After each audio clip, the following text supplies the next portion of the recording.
Magic of math. আজকে আমি একটা অঙ্কের ম্যাজিক দেখাবো। তো অঙ্কের ম্যাজিক বলে তো কিছু হয় না, এটা আসলে একটা ট্রিক। ঠিক আছে, এটা ট্রিকটা আমি বলে দিচ্ছি। যে ট্রিকটা এখন বলবো না, আগে আমি বলি কি ব্যাপারটা। আমি একটা বড় যোগ করব, কিন্তু যোগ করার আগেই আমি যোগফলটা বলে দেবো, এটাই হলো ম্যাজিক। তো তোমার কোনো বন্ধুকে যখন এই ম্যাজিকটা দেখাবে, প্রথমে তাকে বলবে যে একটা পেপারের ওপর 4 অঙ্কের একটা সংখ্যা লিখতে। ধরে নি সে বলল 1 6 2 8। এটা হলো একটা 4 অঙ্কের সংখ্যা।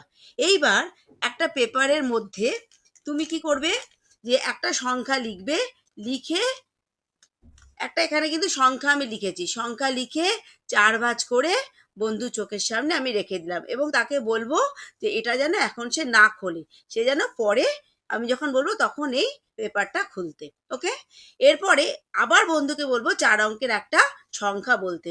ধরো সে বলল 2 3 5 1।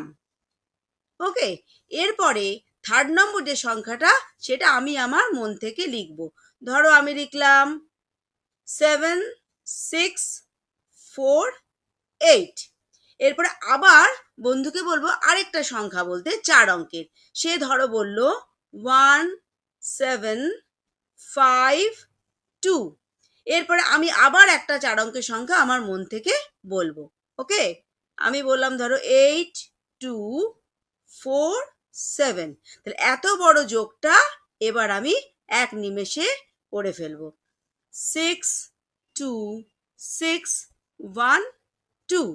তোমরা যোগ করে দেখে নাও, দেখবে এই যোগফলটাই হয়েছে। এইবার আমি আস্তে করে বন্ধুকে বলবো পেপারটা খোলার জন্য। এইবার বন্ধু পেপারটা খুলবে। দেখো তো এই যোগফলটা এক কিনা। 21626 21626। কি ম্যাজিক হলো তো?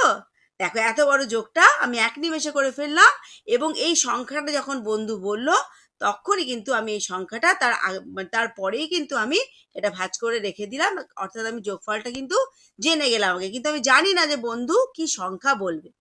এবার আমি শেখাবো যে এই ট্রিকটাকে কিভাবে আমি এটা বার করলাম। ওকে, ধরো প্রথমে বন্ধু বলল 1 6 2 8। প্রথমে যখন সংখ্যাটা বলবে তখন কি করব, এই যে প্রথম যে সংখ্যাটা এককের ঘরের 8 থেকে 2 মাইনাস করব। তাহলে 8 থেকে 2 মাইনাস করলে হলো 6। আর এই যে 162 সেটা যেরম আছে সংখ্যাটা সেরম লিখে দেবো। ধরে নিলাম 162, ওইভাবে আমি লিখে দিলাম। এরপরে এখানে একক দশক শতক হাজার অযুতের ঘরে আমি একটা 2 লিখে দিলাম। তাহলে টোটাল সংখ্যাটা হলো 21626। এটাই কিন্তু যোগফল। দেখো ট্রিকটা হলো, প্রথমে যে সংখ্যাটা বলা হলো তার আনসারটা কিভাবে বের করলাম সেটা আমি দেখে নিলাম। দ্বিতীয় সংখ্যাটাও বললো বন্ধু। এবার তৃতীয় সংখ্যাটা কিন্তু আমার হাতে, অর্থাৎ আমি লিখবো তৃতীয় সংখ্যাটা কি, সেটা কিভাবে লিখবো।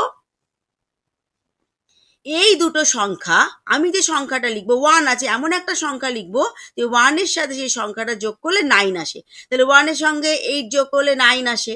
এক্ষেত্রেও তাই, 5 এর সাথে 4 যোগ করলে 9 আসে, 3 এর সাথে 6 যোগ করলে 9 আসে, আর 2 এর সাথে 7 যোগ করলে 9 আসে। তাহলে এই পুরো যোগফলটা কিন্তু আমাকে 9 আনতে হবে। ওকে, এরপরে সংখ্যাটা কিন্তু বন্ধু আবার বললো, তারপরে সংখ্যাটা কিন্তু আমি লিখলাম। আবার সেই একই জিনিস, এমন সংখ্যা আমি এখানে লিখবো যে 2 এর সাথে 5 এর সাথে 7 এর সাথে 1 এর সাথে তলার সংখ্যাগুলো যোগ করলে 9 আসে। তা 2 এর সাথে আমি 7 যোগ করে 9 আনলাম, 5 এর সাথে 4 যোগ করে 9 আনলাম, 7 আর 2 9, 1 আর 8 9। ওকে, এটাই হলো মেন ব্যাপার। তাহলে দেখো আমার এই সঙ্গে সঙ্গে আমি আর যোগ করলাম না, আমি এই সংখ্যাটা লিখে দিলাম, 1 সেকেন্ডের মধ্যে লিখে দিলাম। কিন্তু তোমরা যোগ করে দেখো এই সংখ্যাটাই আসবে। তাহলে এইভাবেই বেরোলো এটার অ্যান্সার। কেমন লাগলো? ভালো লাগলো তো? যদি আমার এই ম্যাজিকটা ভালো লেগে থাকে অবশ্যই আমার চ্যানেলটা সাবস্ক্রাইব করবে। আরো এরকম নতুন নতুন অনেক